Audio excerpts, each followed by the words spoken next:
if you look at how the world's been acquired, it's been done by a banking scam where you lend people money that doesn't exist, we call it credit, and you charge them interest on it.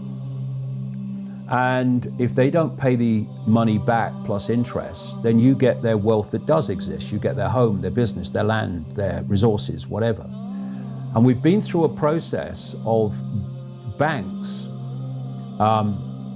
lending credit, figures on a screen, greatly in excess of what they have as assets, called fractional reserve lending. And then when they can't pay it back, because often the banks have taken actions that have crashed the economy, like in 2008, the banks then get all the things they've lent money on, the real wealth of the world. And what's happened in this process of lending credit, getting the real resources when they can't pay back the credit, has sucked the wealth of the world, the real wealth of the world, into the hands of a very, very few people, and left out there most of the rest of the population with something called money. And money only buys anything because we take it seriously. You know, if it's just a piece of paper, and this is the point, it's meant not even to be a piece of paper, it's meant to be purely electronic. And so we have this fresh air money that is worth something because the buyer and the seller believe in it, and only because of that. And the real wealth of the world has been sucked into the hands of a very few people by lending this scam called credit. Another interesting thing about this money situation is when you go to a bank and you say, borrow £50,000, they'll type into your account £50,000 in credit. Where's the credit come from? Here. But you're not paying back £50,000. You're paying back £50,000 plus interest. The interest is never created, only the principal. Because people think that governments create money. Money is overwhelmingly created by private banks issuing credit. That's how so-called money comes into circulation.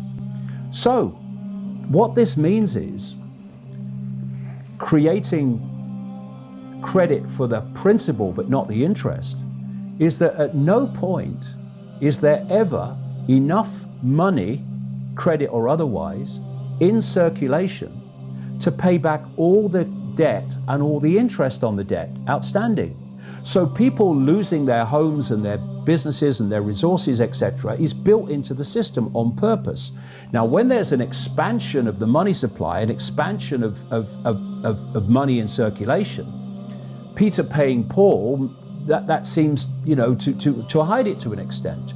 But once you squeeze the money supply, you take money out of circulation, it becomes obvious that there's nothing like enough money in circulation to pay back all the debt. So there's people losing their homes, their resources, their things that they own, for no other reason that there simply is not enough money for everyone to pay back the debt. So what do the banks do? Ooh, we'll have that.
Now, what is usury? Usury is loaning someone money and charging them interest. That's what usury is. Now, in our modern vernacular, the word usury has changed meaning, conveniently for those who practice usury. See, usury today means you're charging an excessive interest rate above 29.99%. So if you're charging 30% plus, that's a crime, that's usury. But that's not what the Bible defines as usury. Oh no. The Bible defines any amount of interest being charged. The terrible sin of riba. This is, of all the sins of Islam, really after shirk, there's probably no sin that I think the Muslims have utter awe of in terms of the possibilities of eternal damnation. Allah subhanahu wa ta'ala, the only time that a declaration of war from Allah and His Prophet is mentioned in the Quran is in relation to the sin of usury. More fundamental is to look at a deeper problem that we have that underlies the entire system of economics that has emerged in the modern world. Because this system is very alien to pre-modern systems of economics and has led to immense suffering, human suffering, environmental degradation, the gross exploitation and abuse of people around the world. Things that people hear, there are laws that have been enacted, that were enacted as a result of an incredible amount of struggling. The 100th part of the money that ye exact of them. So what's the usury that they were exacting? The 100th part. What percentage is that? Is that 30%? 40%? 50%? No, it's 1%. So they're charging 1% interest, and Nehemiah is mad. He's very angry. He gets a whole assembly riled up against him, and he stands up to him and says, hey, you need to stop charging usury. You need to stop exacting this usury. You need to give that money back. This is not an honest way to make money. Loaning money and charging interest. You say, well, that's the banking system. It's a scam. It's a fraud. The whole thing is of the devil. It's wicked. The love of money is the root of all evil. And we are supposed to work to make money. Work and get paid for the work that we do. And if we loan someone money, the Bible does allow us to take collateral from them. So we can loan someone money and take collateral, but we're never to charge interest. That means if we loan somebody $10, we get $10 back. We loan somebody $1,000, we get $1,000 back. Well, why would I do that? You just loan them money to help them out. And if you don't want to help them out, then don't help them out. But you don't loan them 1,000 so you can get 1,100. You don't loan them 1,000 so you can get 1,010. Our whole banking system is built on this, but that doesn't make it right. There are many things in the world that we live that are not right. And we as Christians should not partake of that. If we have a friend or a loved one or a family member who needs to borrow money, if we loan that person money, we can't charge interest and be in good conscience. We're supposed to just loan them the money. Or, if you can't stand to lose the money, then don't even loan it. Or take collateral. But no usury, no interest is to be charged.